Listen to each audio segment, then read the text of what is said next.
Right after the new Trump indictments came out, I published an article in Newsweek to take on something that's been really bothering me, the flimsy, lazy idea that all of these indictments only strengthen Donald Trump. In this video, I'm going to tell you why that's wrong, wrong, wrong, wrong, wrong, wrong, wrong, wrong. But let me start by saying this clearly. There's no real evidence that prior indictments have helped Trump. There's no reason that these new charges will. And there's a much better explanation for why his lead in the Republican primary field has grown in the past 3 months. First, have the previous indictments helped Trump? No. A lot of that misconception is based on a really lazy glance at the polling numbers. Since Trump's polling numbers have gone up at the same time as he's gotten all these indictments, the two things have to be connected, right? That's the same kind of logic that Homer Simpson likes to use.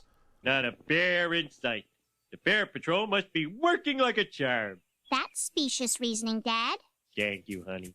By your logic, I could claim that this rock keeps tigers away. Oh, how does it work? It doesn't work. Uh-huh. It's just a stupid rock. Uh-huh. But I don't see any tigers around here, do you? Lisa, I want to buy your rock. Actually, Trump's polling only increased by a very unimpressive 2 points after his arraignment in New York, and an even milder 1.5 after his indictment in the classified documents case.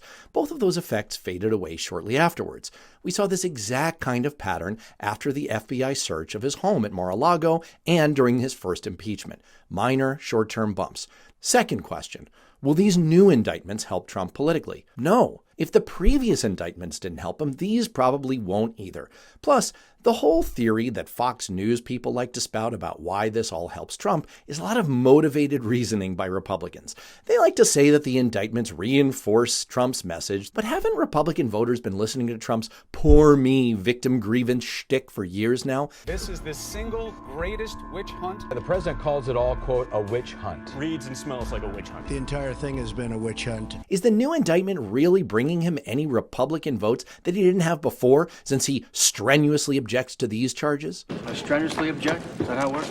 Objection. Overruled. No, No, I strenuously object. Oh, wow. Strenuously object, and I should take some time to reconsider. Finally, if these indictments aren't helping Trump, why has his polling average risen in the last 4 months?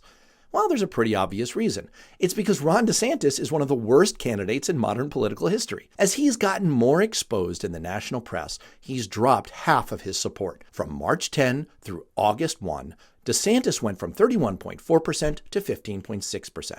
And where did all these voters go? That ain't exactly rocket science either. Surveys show that Trump is the second choice of around 40% of DeSantis supporters. Lo and behold, as DeSantis has sunk, about 40% of the 15-point evaporation in his support has now shown up in Trump's column. You can even see this effect pretty clearly if you look at any reasonable, non-biased poll or polling average. It's like a mountain reflecting on a clear lake. Trump and DeSantis's polling levels look like mirror images. The Occam's razor story of what's actually happening is pretty straightforward. It's the weakness of Trump's opponents and the fact that he has the diehard support of a cult that's keeping him in such a strong position in the Republican primary. But are all these criminal charges good for him in the long run? Of course not. We see from the polling data that fewer and fewer Republicans believe he did nothing wrong, and more of them are becoming open to supporting someone else. His legal fees have left his campaign flat broke, and that's only going to get worse as more and more charges mount, and he's making less and less in fundraising off of his indictments,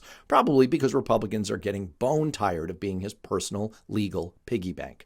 And again, none of this is winning him a single new vote from an independent, a Democrat, or one of the Republicans who have seen the light and forsaken him. So sure, maybe Trump's primary polling is going to continue to rise in the months ahead. Maybe he'll keep cakewalking through these primaries. But don't get sucked into motivated reasoning spin from Fox News that all of his legal problems are great news for Trump. Make no mistake, these indictments are bad. And if Republicans want to break away from his demon grip on their necks, they're going to need to pick a stronger alternative, and soon.